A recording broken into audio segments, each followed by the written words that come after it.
hanga ammaa akkuma beektanitti aktivistii xiinxalaa hoogganaa miidiyaa ta'ee gamaa gaman waliin dha'uun isin gargaaraa ture. Ergatiin biyyatti galee immoo arrii biyyattis fayyadamee akka jaarsatti Somaaleef Oromoo jedhuttis dhaaba kanaaf kaan jedhuttis hedduu yaalaa ture jechuudha. Garii itti milkoofne garii itti qaanofne humaa miti sabaaf goone. Kanaaf baay'ee yaalle hammi tokko bu'aa buusee jira.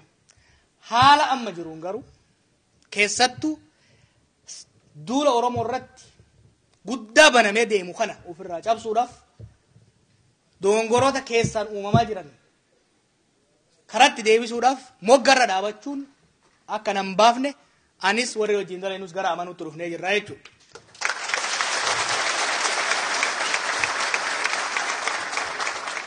Kanaafuu filannoo itti aanu keessatti anis jaallan paartilee adda addaa keessa jirrus filannoo san keessatti hirmaachuudhaan dhugaan Oromoo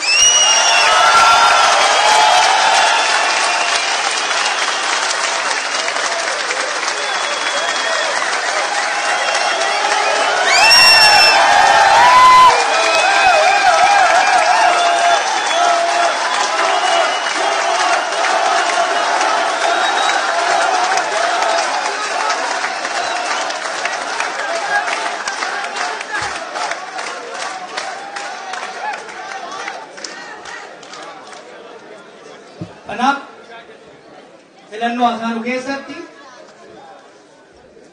akka jaarsaatti akka daawwataatti osoo hin ta'in akka kaadhimamaatitti ummata Oromoo ummata kiyya kan kaleessa gaafa waadaan galuuf nan shakkin gaafan gargaarsa gaafadhu na biraan hafin dheengadda immoo bahee du'a na oolche san maqaa isaa kabachiisuudhaaf nan hirmaadha jechuudha.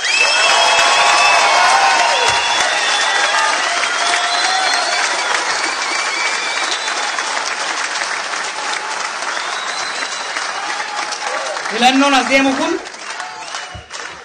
akkuma jetti filannoon as deemu kun ummata keenya